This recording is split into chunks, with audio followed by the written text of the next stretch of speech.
Madame, Monsieur, bonsoir. À la une de cette édition du 22 février, la mobilisation qui ne faiblit pas autour du projet de carte scolaire 2012. Ce matin, après avoir été reporté la semaine dernière, le Conseil départemental de l'éducation nationale a malgré tout entériné les suppressions de classes. L'inspecteur a tenté de s'en expliquer auprès des parents et des syndicats. Reportage à suivre. À 3 jours de l'inauguration des foires de mars 2012, boulevard de l'Estrin, à Troyes, une plongée dans l'histoire de ces festivités. Les foires se déroulaient avant 1966, tout autour du bouchon de champagne, avec des attractions, vous verrez, bien différentes d'aujourd'hui. Si la fête reste la même, les mœurs ont bien évolué. Et puis une autre rencontre à la fin de ce journal avec une commerçante historique spécialisée dans le textile. Elle vit plus par passion que par son salaire. À l'heure de l'e-commerce et des franchises, cette passionnée a fait de la qualité et du suivi des fournitures une arme anti-crise. Portrait à la fin de ce journal. C'est un refrain bien connu chaque année. En période électorale, il se fait cette fois plus virulent. Le débat sur la carte scolaire, autrement dit, sur le nombre de fermetures ou d'ouvertures de classes à la rentrée de septembre. Ce matin, le Conseil départemental de l'éducation nationale s'est enfin réuni à la préfecture à Troyes, après avoir dû être reporté à cause d'un boycott de certains de ses membres la semaine dernière. Mais en marge de cette réunion, la colère n'est pas retombée. Voyez ce reportage de Cyril Tavernet. Ce matin, l'intersyndicale et la FCPE ont décidé pour la deuxième fois de boycotter le Conseil départemental de l'éducation nationale se tenant à la préfecture. Le premier boycott avait eu lieu le 15 février dernier. L'idée montrait leur opposition à la future carte scolaire 2012 et à la suppression de 27 postes dans le premier degré et de 8 dans les collèges au bois.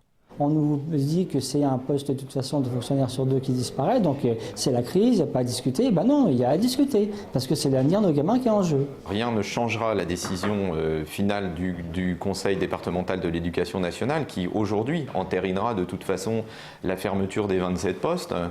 Mais aujourd'hui, on espère marquer encore, on va dire, un temps fort. Et pour compléter leur action, une manifestation d'une vingtaine de parents et enseignants de l'école Jean Jaurès à la Chapelle-Saint-Luc s'est tenue devant la préfecture pendant le conseil. Ils protestent contre la suppression à la rentrée prochaine d'un professeur dans leur école. Vous nous avez dit qu'on devait être reçu par un représentant du préfet et de l'inspection académique pour 10h30. Ça fait 1 heure qu'on attend dans le froid.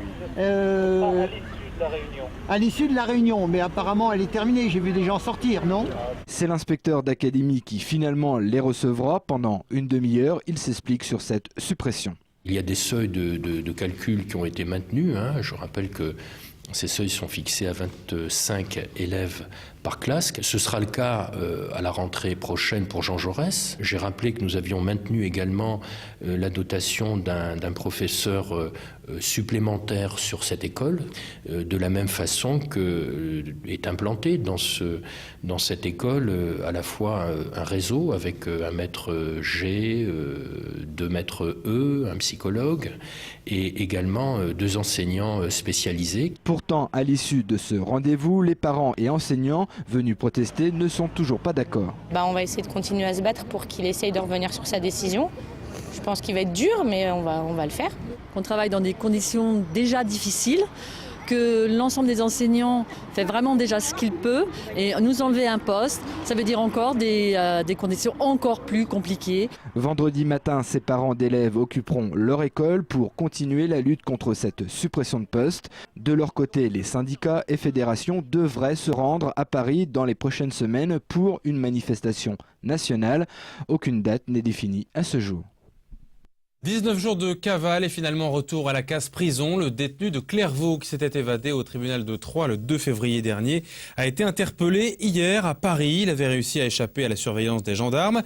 Bien que menotté, il avait volé une voiture et réussi à semer les forces de l'ordre pour se rendre jusqu'en région parisienne où la voiture a été retrouvée. Il a été présenté aujourd'hui à un juge d'instruction à Troyes. Un soulagement pour le procureur de la République de Troyes, Alex Perrin, qui revient sur les faits au micro de Christian Viera.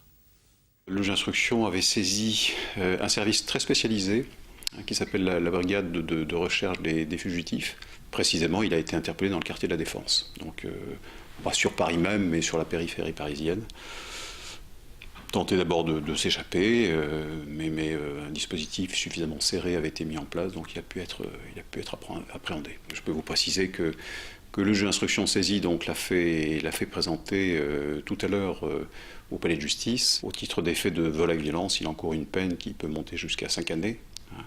Et au titre des faits d'évasion, il encourt une peine qui peut monter jusqu'à 3 années. Donc il encourt techniquement, puisque ce sont des peines qui peuvent se cumuler, jusqu'à 8 années d'emprisonnement. On a renforcé effectivement les conditions dans lesquelles ces services sont amenés à nous apporter, à nous amener effectivement, à nous déférer les personnes qui sont détenues.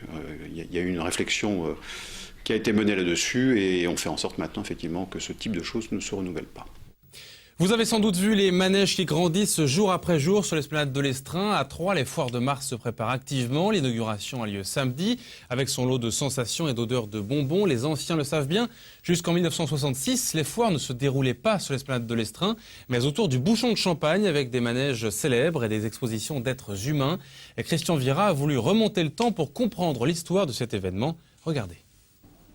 Les foires de mars ont connu plusieurs visages. Nées au 19e siècle, elles ont conquis toute la ville. Et ensuite, elles ont colonisé tous les boulevards jusqu'à la piscine.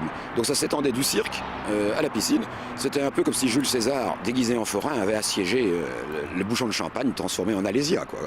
Alors la bascule se fait en 1965-66. Certainement, c'est la voiture, là encore, qui a certainement provoqué le fallait du parking, etc., etc. Les foires des années 60, c'est surtout une occasion d'écouter des musiques interdites, celles des yéyés et du rock'n'roll.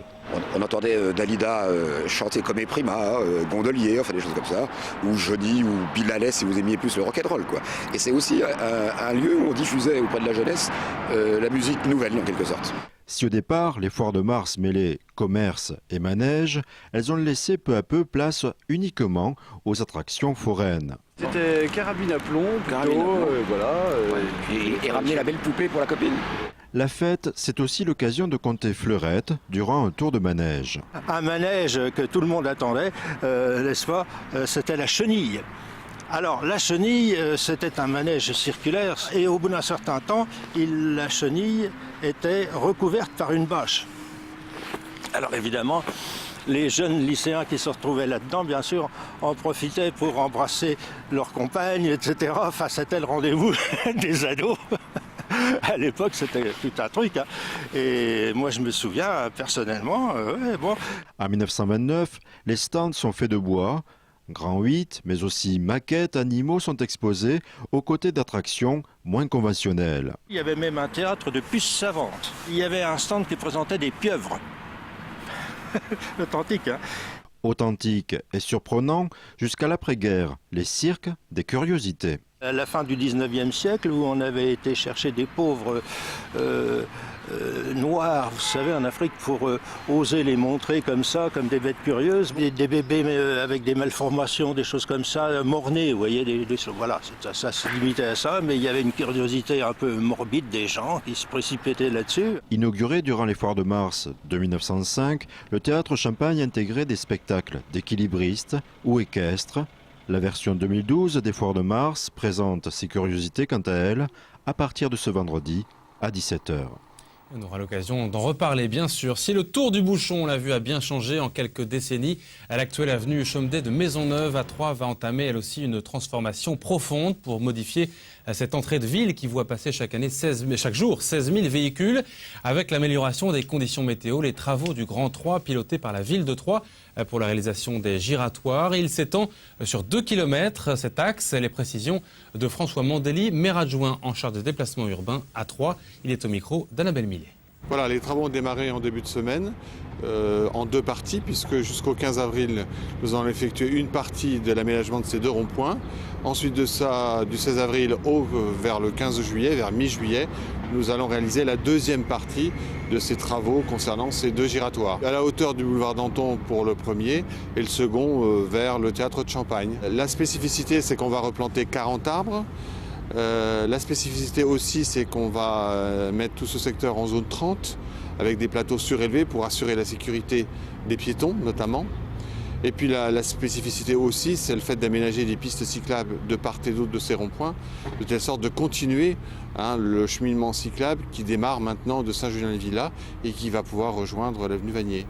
Et attention, la circulation est modifiée sur ce secteur. Le coût total du projet est estimé à 10 millions d'euros, dont 2,3 millions pour les 2 ronds-points en question. Fin des travaux prévus en 2016. On referme ce journal avec le portrait d'une commerçante à l'ancienne qui vit de passion et de rencontres. À l'heure de la mondialisation, sa petite boutique troyenne dédiée au textile semble hors du temps et des codes habituels. Elle travaille sans compter ni son temps ni son maigre salaire et pourtant elle y trouve, semble-t-il, son bonheur dans la relation avec ses clients fidèles. Rencontre étonnante qui prouve, s'il le faut, que l'avenir du commerce indépendant est possible, même s'il faut parfois quelques concessions. Portrait signé Annabelle Millet. Colette Bazin a repris la mercerie le 2 janvier 1980.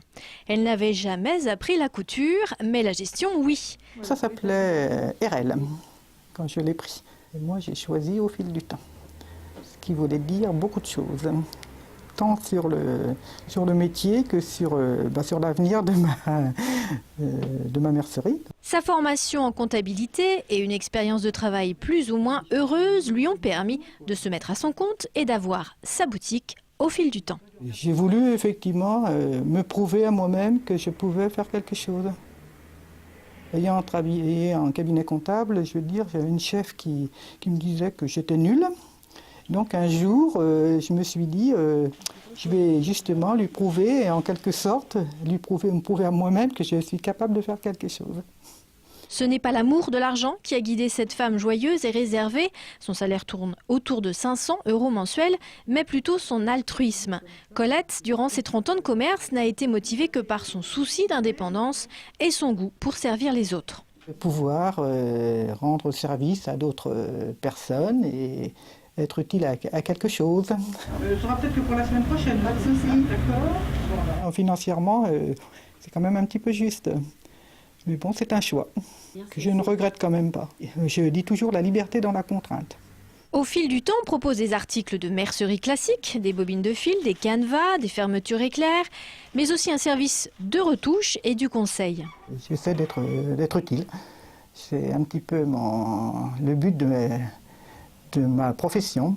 Elle travaille très bien. C'est vrai qu'elle a plus maintenant des petites couturières. Ben voilà, donc vous voyez. Hein. Il y a beaucoup de personnes qui demandent à faire des choses relativement simples, si je puis dire, mais qui n'ont peut-être pas le temps pour le faire. Mais donc, si la mercière existe, c'est un petit peu pour faire ce genre de choses.